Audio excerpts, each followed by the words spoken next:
Hello, and welcome to this edition of What the Hell Just Happened? The vlog that puts its shoulder to the wheel so often it needs physical therapy. I'm your host, Martin Ganapoler. This week, we begin in the city that never sleeps, New York, at the headquarters of the Goldman-Sachs Corporation. That's right, the same company that used to employ Steve Mnuchin, Secretary of Treasury, now withholding Trump's taxes from Congress.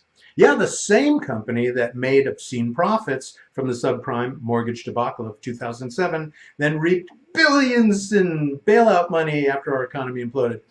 And what the hell just happened at Goldman Sachs? Well, a group of defense executives and arms manufacturers were there, having a high-level meeting with big bankers and Wall Street analysts. This was a couple of weeks ago, and while you and I might be feeling nervous or anxious about talk of war with Iran, the defense guys were so giddy with this great news that they couldn't wait to share it with the money boys. Yeah, all this saber rattling is looking faboo for the military-industrial complex. In recent weeks, the Trump administration discussed sending 120,000 soldiers to the Middle East to prepare for war. This would be the culmination of 2 years of increasing sanctions and militant rhetoric about the threat posed by the government in Tehran.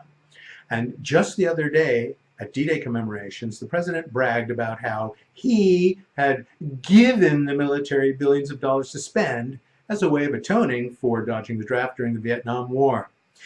I was never a fan of that war. In their meeting, though, the guys from Raytheon, Kratos Defense, Lockheed Martin, and other weapons manufacturers assured the bankers that they were well positioned to build the engines of war demanded by the more traditional form of warfare required to take on Iran and its million-man standing army.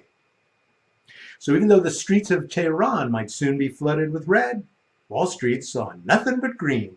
And remember, all these guys are paying almost no taxes on all this profit. So it's bonus time for war profiteers in America again. Oh, glory. Now it's time for another segment of Why the Hell Are You Still Here, in which we examine the life of an abjectly unworthy member of our government. This week, we look at the boy wonder, Jared Kushner. So what has senior policy advisor to the president actually done? I mean, besides marrying Trump's prize trophy daughter? Sorry, Tiffany. To answer this question, we first have to look back at Kushner's life. Kushner attended Harvard, which he got into because his father donated buku bucks to the university. This established the modus operandi Jared still uses today of riding the coattails of others. In 2008, Kushner borrowed the money to buy a building on Fifth Avenue for much more than it was worth. And in the ensuing crash of the economy, his business dove under more water than the Titanic. So, did Jared the genius go bankrupt and accept the loss of this skyscraper? Hell no! What he did was to form a partnership with Goldman Sachs. Remember them? And let them look for a buyer for the building. In the meantime, he proceeded to buy the New York Observer, a local newspaper which lost money almost as fast as he could borrow it. Later that year, his father, Charles, was convicted of illegal campaign contributions, tax evasion, and witness tampering. So Jared took over the house of Kushner while Daddy went away to prison. In 2017, Jared and Donald's little girl joined the Trump administration, where he was immediately tasked with brokering Middle East peace, ending the opioid crisis, criminal justice reform, liaising with Mexico and China, and a handful of other stuff he could do in his spare time. Of all these jobs, he has achieved zip, nada, absolutely nothing. In spite of this, he and Ivanka have personally been able to rake in around $85 million a year while in office. And just last week, in an interview with Jonathan Swan of Axios, he showed himself to be both an ignoramus and a liar in equal measure. For these reasons, and numerous others, we must now ask Jared Kushner, why the hell are you still here? Well, it's getting to be summer about now, and for most high school and college-age kids, the school year's over.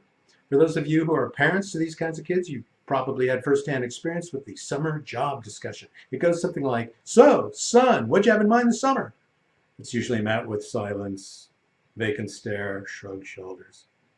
Well, you're not going to just hang around the house all day. You need to get a job. This was the substance of what the father of 20-year-old Christopher Christanthopoulos asked as they drove along by their home in Oceanport, New Jersey. To avoid answering, Christopher reached into his pocket and checked the numbers on a few lotto tickets he had bought earlier that week. His jaw dropped. when he saw that he had matched the 5 white balls drawn. "Dad, I've got 5 numbers," he shouted in the car. His dad pulled over, thinking this was a pretty clever ruse and diversion from the conversation that they were having. But Christopher showed him the winning numbers in the newspaper and on the ticket. As it turned out, the kid won $1 million. As to that summer job, well, I guess a summer school course in financial planning might be just the ticket. Hey, thanks for watching this edition of What the Hell Just Happened? We'll see you next week. Bye for now.